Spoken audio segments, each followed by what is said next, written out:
Everyone, कैसे हैं आप सभी लोग। Welcome to my channel touch the sky with Asra Hashmi.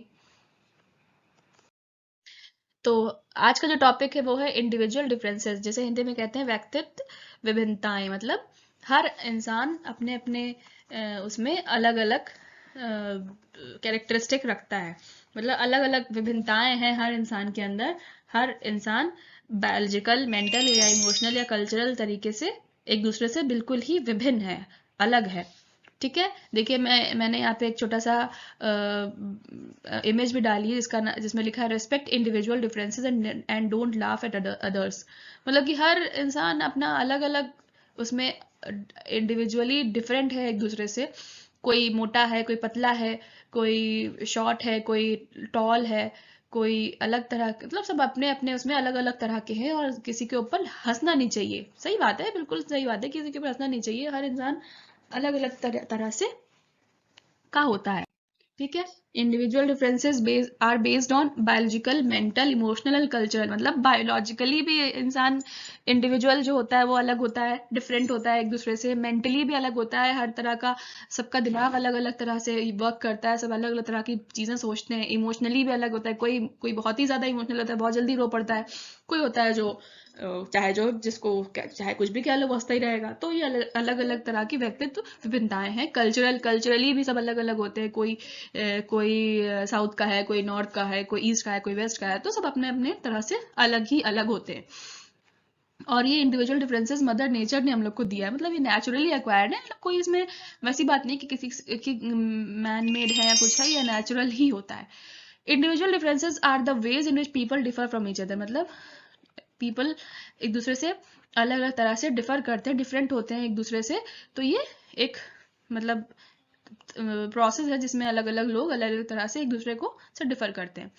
It is based on the principal that the everyone is unique. मतलब हर इंसान अपने आप में एक यूनिक पर्सनैलिटी है। एक तरह का ही इंसान है। ये नहीं कि एक ही जैसा बिल्कुल एक ही emotionally, biologically, emotionally, culturally, mentally हर तरह से एक ही तरह के दो इंसान हो सकते। नहीं, हर इंसान अपने आप में एक यूनिक पर्सनैलिटी रखता है, होता है। अब बात कर लेते हैं सर फ्रांसिस गाल्टन की। सर फ्रांसिस गाल्टन कौन थे? एक व्यक्ति थे जिन्होंने इंडिविजुअल डिफरेंसेस के बारे में सबसे पहले बात की। सबसे पहला जिक्र इंडिविजुअल डिफरेंसेस के बारे में किसने किया? सर फ्रांसिस गाल्टन ने किया। इनकी बुक पब्लिश हुई 1869 में, जिनका जिस इनकी बुक का नाम था हेरिडिटरी जीनियस। इनकी बुक का क्या नाम था? Hereditary genius. और इसके ऑथर कौन थे? Sir Francis Galton. और ये क्वेश्चन पूछा गया है एग्जाम में, ये आ चुका है और ये भी आ चुका है। फादर ऑफ यूजेनिक्स भी इन्हें कहा यूजेनिक्स भी इन्हें कहा जाता है, सर फ्रांसिस गाल्टन को। ये क्वेश्चन भी मेरे ख्याल से ये इसी साल अभी जो यूपीटेट कैंसिल हुआ है, जो पेपर लीक हो गया था अभी 2021 वाला 28 नवंबर को जो पेपर था, उसमें भी मेरे ख्याल से ये क्वेश्चन आया हुआ है। क्योंकि मुझे ऐसा लग रहा है कि क्वेश्चन आया था। खैर, आया हो ना आया हो, बट फिर भी आप लोग ये अपने दिमाग में रखिएगा। एक तो हेरिडिटरी जीनियस की बुक किसने लिखी थी? सर फ्रांसिस गाल्टन ने। और फादर ऑफ यूजेनिक्स किसे कहा जाता है? सर फ्रांसिस गाल्टन को। ओके, आगे बढ़ते हैं। Types of individual differences. अब इंडिविजुअल डिफरेंसेस कितने तरह के होते हैं? दो तरह के होते हैं। एक तो इनहेरिटेड होता है और एक एक्वायर्ड होता है। इनहेरिटेड का मतलब जो भी हम लोगों ने इनहेरिट की है चीज़ें, जो भी इंडिविजुअल डिफरेंसेस या जो भी चीज़ें हम लोगों ने अपने एंसेस्टर से, दादा परदादा, जिनसे भी लोगों से अपने अंदर जन्मजात है, जो इनहेरिटेड है, जो हम लोगों को जीन्स के थ्रू मिली हैं, वो इनहेरिटेड हुए इंडिविजुअल डिफरेंसेस। इसमें ये भी हो सकता है कि अगर दादा परदादों का, अगर दादा परदादा या दादी जो भी हैं, उन लोगों के अगर बालों का रंग है या आई कलर है या कुछ भी है, आवाज़, किसी किसी की आवाज़ भी थोड़ी थोड़ी बहुत हद तक की मैच करती है, या आई कलर या हाइट वाइट जो भी है। तो ये सब चीज़ें जो है इनहेरिट भी कर सकता है इंसान अपने एंसेस्टर्स से। तो ये कई एस्पेक्ट्स में इनहेरिटेड हो सकते हैं इंडिविजुअल डिफरेंसेस। जैसे कि फिजिकल डिफरेंसेस मतलब कि हो सकता है कि सब उनके घर में हेल्दी रहते हो, मोटे हो थोड़े से, तो हो सकता है आगे की जनरेशन भी मतलब जीन्स पास हो के वो भी हेल्दी रहे हो। या कुछ होते हैं जो दुबले होते हैं, जो बहुत ज़्यादा इफेक्ट नहीं पड़ता, चाहे जितना भी खा लें या चाहे जितना भी उन चीज़ें वो कर लें। तो मतलब ये होता है कि हो सकता है कि वो उनके जीन्स में हो कि उन लोगों को ज़्यादा इफेक्ट नहीं करता है खाना पानी। फिर आ गया और भी फिजिकल डिफरेंसेस, जैसे कि आई कलर हो गया, जैसे अभी मैंने बात की, हाइट की बात कर ली या फिजिक की बात कर ली, जो भी हो सब फिजिकल डिफरेंसेस के अंतर्गत आता है। फिर इंटेलिजेंस मतलब और मेंटल डिफरेंसेस मतलब बुद्धि या मेंटल जो चीज़ें जो मेंटली हम लोग सोचते हैं, जो अपने कुछ मैच्योरिटी जैसे होती है कि हाँ भाई बहुत मैच्योर है, कुछ लोग शांत होते हैं, कुछ लोग बहुत ज़्यादा बोलते हैं। तो ये सब भी चीज़ें जो है इनहेरिटेड हो सकती हैं, जैसे कि किसी के मदर फादर ज़्यादा बुद्धि मतलब दिमाग से तेज़ हों या उनकी मेंटल एबिलिटीज़ अच्छी हों, तो हो सकता है उनके बच्चों में भी उस तरह की चीज़ें इनहेरिट हो जाएं। टेम्परामेंटल डिफरेंसेस मतलब कि किसी का कोई बहुत गर्म दिमाग का होता है, कोई बहुत शांत स्वभाव का, बहुत कूल माइंडेड होता है, तो ये भी चीज़ें इनहेरिटेड होती हैं। अगर अगर कोई बहुत गर्म दिमाग का होगा तो हो सकता है उसके जो भी ऑफस्प्रिंग्स होंगी वो भी ऐसे ही हों, और अगर कोई शांत दिमाग का है तो हो सकता है उनकी ऑफस्प्रिंग्स भी शांत हों, कूल माइंडेड हों। फिर आता है डिफरेंसेस इन एबिलिटीज़, मतलब कुछ एबिलिटीज़ होती हैं किसी किसी की कि क्या क्षमताएं हैं, क्या वो कर सकता है, ये भी कुछ कुछ हद तक इनहेरिटेड होती हैं। हो सकता है कि बीच में कहीं किसी स्टेज में डोरमेंट हो जाए, बट आगे चल के ऑफस्प्रिंग्स में वो चीज़ें आ जाएं जो पिछली स्टेज में नहीं थी, तो इसका मतलब ये नहीं है कि इनहेरिटेड नहीं है, हो सकता हो इनहेरिटेड। किसी तरह की बीमारी भी इनहेरिटेड हो जाती है, मान लीजिए मैं जैसे सुना होगा आपने डायबिटीज़ अगर मदर फादर को हो या दादा दादी को हो, तो हो सकता है ऑफस्प्रिंग्स में ये इस बीमारी का खतरा बढ़ जाता है। तो ये सब चीज़ें इनहेरिटेड में ही आती हैं। डिफरेंसेस बेस्ड ऑन सेक्स, भाई लड़का हो या लड़की हो, तो ये इसके उससे भी डिफरेंसेस हो जाते हैं, जैसे कि कुछ कुछ एबिलिटीज़ होती हैं जो लड़कियां ज़्यादा अच्छे से कर लेती हैं, कुछ एबिलिटीज़ होती हैं जो लड़के ज़्यादा अच्छे से कर लेते हैं, तो ये सब भी चीज़ें इनहेरिटेड इंडिविजुअल डिफरेंसेस में आती हैं। पर्सनैलिटी, सबका पर्सोना अलग अलग होता है, सबका पर्सनैलिटी अलग अलग होती है। तो जैसे कि मदर फादर की जो पर्सनैलिटी है वो हो सकता है बच्चों में आए, या दादा दादी की या जो एंसेस्टर्स की पर्सनैलिटी है वो हो सकता है बच्चों में आए। जैसे कुछ होते हैं जो जैसे कहीं पे आपने देखा जॉइंट फैमिली है, कहीं भी देखा, तो अगर बच्चा है अगर वो अपने दादा की तरह उसका हाव भाव है, तो लोग ये कहते हैं कि इसको दादा की परछाई पड़ गई है, मतलब कि पर्सनैलिटी थोड़ी थोड़ी इसके अंदर दादा की आ गई है। तो ये सब चीज़ें भी इनहेरिटेड इंडिविजुअल डिफरेंसेस का ही एग्जाम्पल हो सकता है। एप्टीट्यूड, अब एप्टीट्यूड मतलब क्या होता है, क्या आपकी एबिलिटीज़ हैं, क्या आपकी स्किल्स हैं। कुछ क्रिएटिव चीज़ें होती हैं, कुछ स्किल्स होती हैं, कुछ क्षमताएं होती हैं जो भी इनहेरिटेड ही होती हैं। तो ये सब सारी बातें हो गई इनहेरिटेड इंडिविजुअल डिफरेंसेस के बारे में। अब आता है एक्वायर्ड, जो हम लोगों ने एक्वायर की हैं एनवायरनमेंट से, सोशल लाइफ से, अपनी जो भी चीज़ें हम लोग ने एक्वायर की हैं वो एक्वायर्ड इंडिविजुअल डिफरेंसेस में आता है, जिसमें सोशल डिफरेंसेस मतलब जहाँ हम रह रहे हैं। मान लीजिए दो भाई बहन हैं, एक अमेरिका में रह रहा है और एक इंडिया में रह रहा है, तो उसके दोनों के सोशल डिफरेंसेस अलग अलग होंगे। वो इंडिया के हिसाब से उसकी सोशल लाइफ होगी, और वहाँ जो बाहर का जो दूसरी कंट्री में रह रहा है उसकी उस कंट्री के हिसाब से सोशल लाइफ होगी।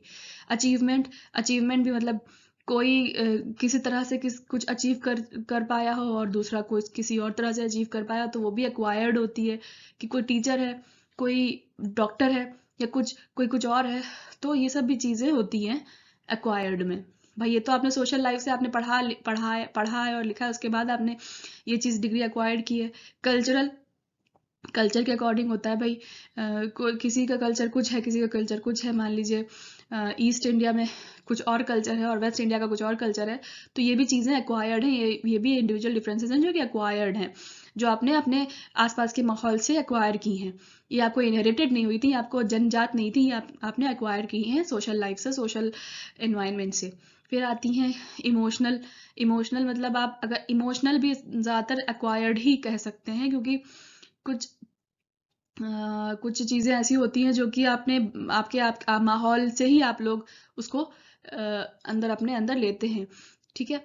लर्निंग स्टाइल्स, किसी किसी की लर्निंग स्टाइल्स अलग अलग होती है, किसी का कोई बहुत जल्दी ग्रहण कर लेता है चीज़ें, और कोई स्लो लर्नर होता है जो धीमे धीमे अपना समझ में आता है। कुछ गिफ्टेड चिल्ड्रन होते हैं जिनको बहुत जल्दी सारी चीज़ें समझ में आ जाती हैं, जो हर तरह से अच्छे होते हैं, मतलब हर चीज़ में माहिर होते हैं। बट कुछ एवरेज और बिलो एवरेज या अबव एवरेज के भी बच्चे होते हैं जिनको मतलब समझ में आती हैं चीज़ें, बट बहुत जल्दी समझ में नहीं आती। तो ये भी एक तरह का इंडिविजुअल डिफरेंस हुआ, वो भी एक्वायर्ड में ही आएगा। लैंग्वेज, हाँ भाई लैंग्वेज भी आपको एक्वायर्ड ही है, आप कोई इनहेरिट नहीं करके आए लैंग्वेज, आप एक्वायर करते हैं, सोशल लाइफ से अपने एक्वायर करते हैं, आप फैमिली में रहते हैं, फ्रेंड्स सर्कल में रहते हैं, तभी आप लैंग्वेज सीखते हैं। एटीट्यूड, यहाँ पे एटीट्यूड का मतलब आइडियाज़ और बिलीफ, ये भी आप एनवायरनमेंट से ही अपने लेते हैं, अपने आसपास के माहौल से ही आपको आइडियाज़ और बिलीफ मिलते हैं। बिलीफ्स भी एक तरह का कल्चरल एस्पेक्ट हो गया कि मतलब आप जिस कल्चर में रह रहे हैं, जिस ट्रेडिशन में आप रह रहे हैं, उसी तरह का आपका बिलीफ होगा, उसी तरह के आपके आइडियाज़ होंगे, तो ये भी एक्वायर्ड हो गया।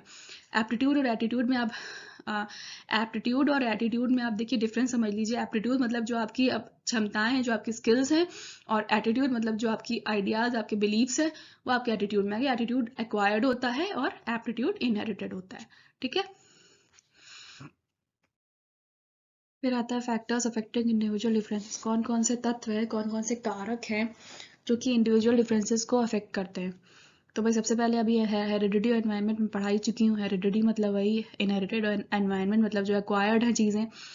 तो ये इसको वैसे समझ लीजिए कि जो चीज़ें आपने एंसेस्टर से गेन की हैं, इनहेरिट की हैं, वो सारी चीज़ें आ जाएंगी। एनवायरनमेंट जो आपके सोशल लाइफ, सोशल एनवायरनमेंट से जो भी चीज़ें आपने एक्वायर की हैं, वो इंडिविजुअल डिफरेंसेस उस तरह के हो जाएंगे।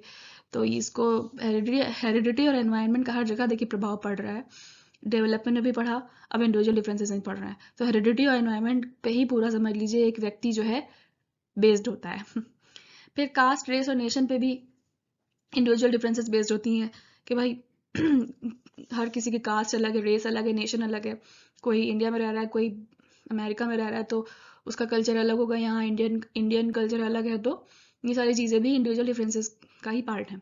इंटेलिजेंस, किसी की बुद्धि मतलब अच्छी है, किसी की बुद्धि, किसी की इंटेलिजेंस क्वेश्चन कम है, किसी का इंटेलिजेंस क्वेश्चन बहुत अधिक है। तो ये भी इंडिविजुअल डिफरेंसेस में ही आती हैं।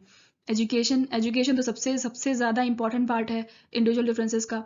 एक पढ़ा लिखा इंसान और एक बिल्कुल पढ़ा लिखा इंसान ने जो स्कूल ही नहीं किया है, तो उसकी सोच में और एजुकेशन लिए हुए जो इंसान है, उसकी सोच में ज़मीन आसमान का फ़र्क होगा। तो ये तो बहुत ही इंपॉर्टेंट एस्पेक्ट है इंडिविजुअल डिफरेंसेस का। अगर एजुकेशन तो मतलब समझ लीजिए एक सबसे महत्वपूर्ण कारक है जिसके वजह से इंडिविजुअल डिफरेंसेस होते हैं। सेक्स डिफरेंसेस मैंने अभी पिछली स्लाइड में समझाया था कि लड़का है, लड़की है, लड़के की एबिलिटीज़ अलग होती हैं, लड़कियों की थोड़ी अलग होती हैं। तो इस बेस पे भी इंडिविजुअल डिफरेंसेस होते हैं।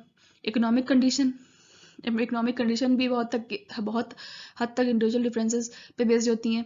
जैसे मान लीजिए इकोनॉमिक कंडीशन, कोई गरीब है, कोई अमीर है। जो अमीर है उसको हर तरह के रिसोर्सेज मिल रहे हैं, हर तरह से वो खाने पीने, पहनने ओढ़ने सब में वो मतलब उत्तम है। तो उसकी और पढ़ाई लिखाई में भी फिर उसको उस हर तरह के रिसोर्सेज अवेलेबल हैं, तो उस तरह से उसकी इंडिविजुअलिटी डेवलप होगी। और वैसे ही जो बेचारा गरीब है, उसको खाने पहनने की भी कमी है, हर तरह से कमी है, पढ़ाई के लिए भी उसके पास बहुत ज़्यादा रिसोर्सेज नहीं है। तो उसका इंडिविजुअल डिफरेंस मतलब इंडिविजुअलिटी उसकी भी अलग होगी, मतलब दोनों अलग अलग होंगे। एज भी मैटर करती है। भैया अगर आप एक कोई 15 साल का लड़का है, उसकी जो भी सोच होगी वो बिल्कुल अलग होगी, और जो एक 35 ईयर्स का कोई आदमी है उसकी सोच अलग होगी। मतलब बहुत हद तक एज भी इंडिविजुअल डिफरेंसेस का एक महत्वपूर्ण कारक है। पर्सनालिटी डिफरेंसेस अभी मैंने बताया, पर्सनालिटी डिफरेंस भी बहुत इंडिविजुअल डिफरेंसेस का ही एक फैक्टर है कि भाई हर इंसान की अलग अलग पर्सनालिटी है, हर पर्सोना है अलग अलग तरह का। हर इंसान अपने आप में एक इंडिविजुअल, एक यूनिक पर्सनालिटी है। तो वैसे ही पर्सनालिटी डिफरेंसेस भी होते हैं। फिर है कुछ और पॉइंट्स हैं जो कि एजुकेशनल इम्प्लीफिकेशन में रिलेट करते हैं। मतलब कैसे आप इंडिविजुअल डिफरेंसेस को ध्यान में रख के एजुकेशन प्रोवाइड करेंगे बच्चे को। तो सबसे पहले तो ये है कि education should be given to the children according to their age and interest. मतलब उनकी एज और इंटरेस्ट के अकॉर्डिंग ही आप उन्हें एजुकेशन दीजिए। ऐसा नहीं कि अगर 10 साल का बच्चा और उसे आप 20 साल के की एजुकेशन दे रहे हैं, जो 20 साल वाली जो मतलब मान लीजिए, नहीं आप या तो ये भी सोच सकते हैं कि अगर आप 5 साल का बेबी और उसको आप 15 साल के बच्चे के अकॉर्डिंग पढ़ा रहे हैं, या अगर 15 साल का बेबी और उसे आप 5 साल के बेबी की तरह, लड़के की तरह पढ़ा रहे हैं, तो ये भी बहुत हद तक मैटर करता है कि आप क्या पढ़ा रहे हैं और किस एज के अकॉर्डिंग पढ़ा रहे हैं। इंटरेस्ट भी होना चाहिए। ऐसा भी नहीं कि आप पढ़ाते चले जा रहे हैं, बिल्कुल गाथा अपनी गाय चले जा रहे हैं और बच्चे को कुछ समझ में ही नहीं आ रहा हो, तो या आप उसको इंटरेस्ट ही ना हो। तो सबसे पहले तो इंटरेस्ट होना चाहिए, और साथ साथ एज, अकॉर्डिंग टू एज आपको पढ़ाना है। फिर there should be individualize educational plan. मतलब कि हर एक, देखिए क्लास, जब आप किसी क्लास में जब जाते हैं तो हर एक बच्चा अपने आप में एक यूनिक पर्सनालिटी है, और फिर उसी तरह से आपको उसी के अकॉर्डिंग आपको एजुकेशनल प्लान बनाना है, हर एक बच्चे के अकॉर्डिंग। ऐसा नहीं है कि आप अगर गिफ्टेड चिल्ड्रन है क्लास में, गिफ्टेड बच्चा है कोई या फिर कोई एवरेज मतलब बच्चा है, तो आप खाली गिफ्टेड चिल्ड्रन के अकॉर्डिंग ही आप प्लान बनाते चले जाएं, आपको मतलब एवरेज वाले बच्चे से कोई मतलब ही ना हो। तो ये बहुत गलत चीज़ है। आपको एक एक बच्चे को अपने दिमाग में, अपने संज्ञान में लेना और उसके अकॉर्डिंग आपको एजुकेशनल प्लान बनाना है। Use of differentiated instructions rather than uniform instructions. हाँ, तो ये भी बहुत इंपॉर्टेंट चीज़ है। यूनिफॉर्म इंस्ट्रक्शन मतलब कि बस एक जैसा, एक ही डंडे सबको हाँक रहे हैं, ऐसा बिल्कुल नहीं होना चाहिए। अलग अलग बच्चे हैं क्लास में भाई, अब बताया गया है ये हर एक बच्चा अलग है अपनी सोच में, अपनी समझ में। तो उसी तरह से डिफरेंशिएटेड इंस्ट्रक्शन भी आपको देना है। ये नहीं कि बस अगर एक बच्चे को समझ में आ गया तो बस उसी तरह से आप सबको समझाते चले जा रहे हैं। नहीं, अगर कोई स्लो लर्नर है, उसको देर समझ में आता है, तो उसको और हर तरह के एग्जाम्पल से समझाइए। कुछ बच्चे हैं जिनको एग्जाम्पल्स में से समझ में आता है, कुछ बच्चे हैं जिनको डायरेक्टली समझ में आता है, जैसे ऑडियो वीडियो से समझ में आता है। कुछ बच्चे हैं जो करके डेमो देख के समझते हैं। कुछ बच्चे हैं जो एक्सपेरिमेंट करके समझते हैं। तो हर तरह का डिफरेंशिएटेड इंस्ट्रक्शंस आपको देने हैं जिससे बच्चे को हर तरह से समझ में आए। ये नहीं कि बस आप एक बच्चे के अकॉर्डिंग पूरे क्लास को समझाए पड़े हैं। ये सब ट्रेडिशनल मेथड में होता था। अब जब से ये न्यू जो भी टेक्नोलॉजीज हैं, न्यू जनरेशन है, जो न्यू एनसीएफ प्लान है, उसके अकॉर्डिंग आपको ये चीज़ें करनी है। तो ये थी बहुत छोटी सी वीडियो थी ये, मैं थोड़ा सा बस एक ये इम्पोर्टेंट थोड़ा सा सेशन समझ लीजिए इसको, कि एक इंडिविजुअल डिफरेंसेस के ऊपर भी क्वेश्चन आ जाता है पेपर में। तो मैंने कहा कि मैंने सोचा कि ये भी एक डाल दूं चैनल पे। हाँ, तो thank you so much, thank you for watching. और कोई भी डाउट या कुछ भी क्वेरी या कुछ भी होगा तो प्लीज़ आप कमेंट करके बताइएगा। और अगर आपको वीडियो अच्छी लगी हो तो please like, share and subscribe my channel. Thank you so much. Have a nice day.